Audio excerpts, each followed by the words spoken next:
You might have heard that a key to becoming a millionaire is giving up your daily lattes. But I've got some great news for coffee lovers. We're going to show you how you can have your millions and your Starbucks too.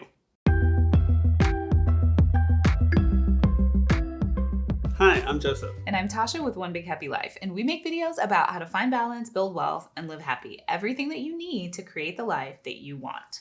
This video is brought to you by our free live masterclass, The Ultimate Money Mastery Plan. How to save money and pay off debts faster without having to give up the things that you love.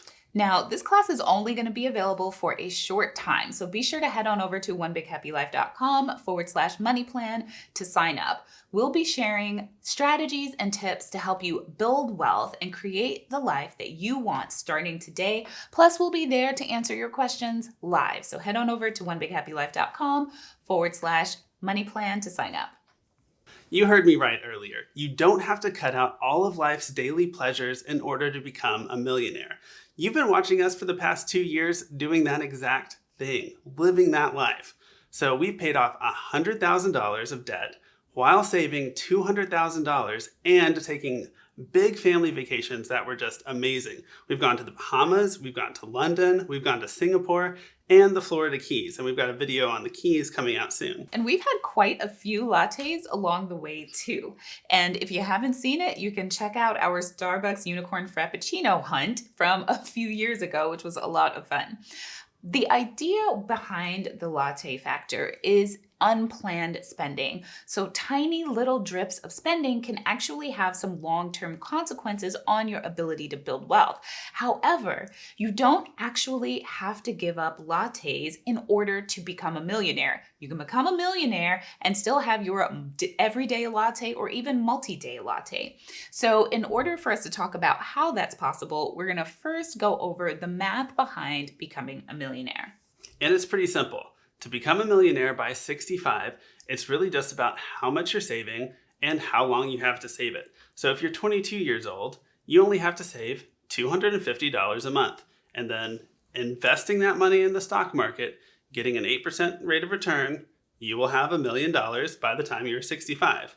If you're 30 years old, then you'll need to save $470 a month. And if you're 40 years old, you'll need to save $1,100 a month in order to have $1 million by the time you reach 65. Again, assuming that you invest that money and it earns an average of 8% in the market. And so you can see the math behind becoming a millionaire is very simple, but there are some key strategies that will help you get there and also allow you to still have your lattes. Here are the 5 key strategies to become a millionaire without giving up those lattes. Number 1, start investing early. As you could see from those numbers that we broke down, the earlier you start, you can save way less money and still make it because you have so much more time for those investments to grow. So, if you're not investing now, just invest something because anything can grow over time and make it easier on you later on. Yeah, and so what that means is if you start when you're 22 and you're only having to save $250 a month versus the $470 if you start when you're 30, well, that's an extra $220 in your budget. That per month, that can buy plenty of lattes. Number 2, have a spending plan. We mentioned that it's the unconscious spending that can really wreck a budget. But if you plan for it ahead of time and stick to it, then it doesn't matter because you planned for it. So it's not impacting your savings rate. That is the key. Number 3, grow your income. Now, we talk about this so often on our channel. It's so important because you don't hear that often enough in personal finance. They just talk about sacrifice and about like crunching down your budget and being uber frugal. You do not have to be uber frugal.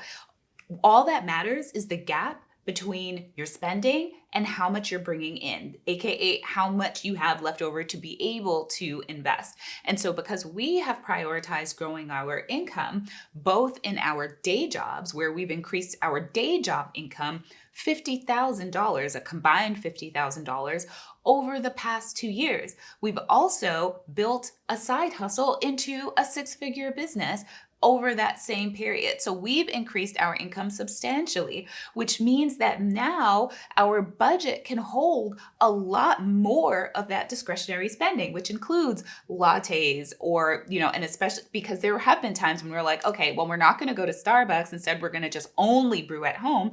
But now we do have our occasional Starbucks because we have that flexibility from building our income. Now, I'm not going to sugarcoat that and say that you're just magically going to grow your income without having to do anything. No, you absolutely have to take actions and prioritize that income growth. So we've switched jobs, we've moved clear across the country because we knew that that income increase is going to directly drive our overall wealth building potential. And because we prioritized it, we were able to succeed at it. And that has made our financial trajectory just look amazing. And but it takes that commitment. So number 4, grow your financial stability over time.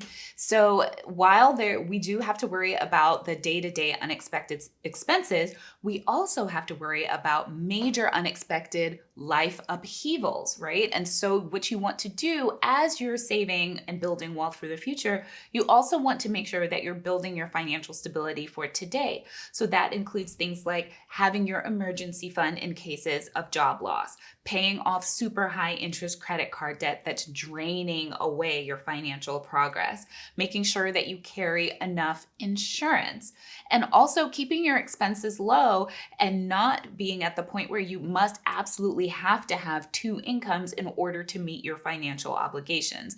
Those are just a few of the things that you can do to increase your financial stability. Number 5, start building strong financial habits. So this is things like having a budget, having that spending plan set in place, also doing your periodic spending plan reviews, making sure that what you think you're doing out in the real world is actually what you're doing. It's also things like checking your credit report, making sure that there's nobody charging up a bunch of debts in your name that you're going to have to deal with later on.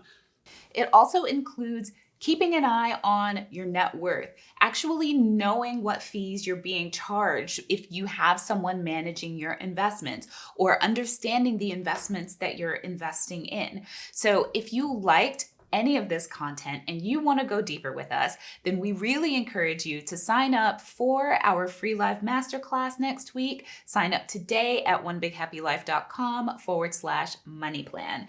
And we'll see you next or later this week for another video. All right. Bye.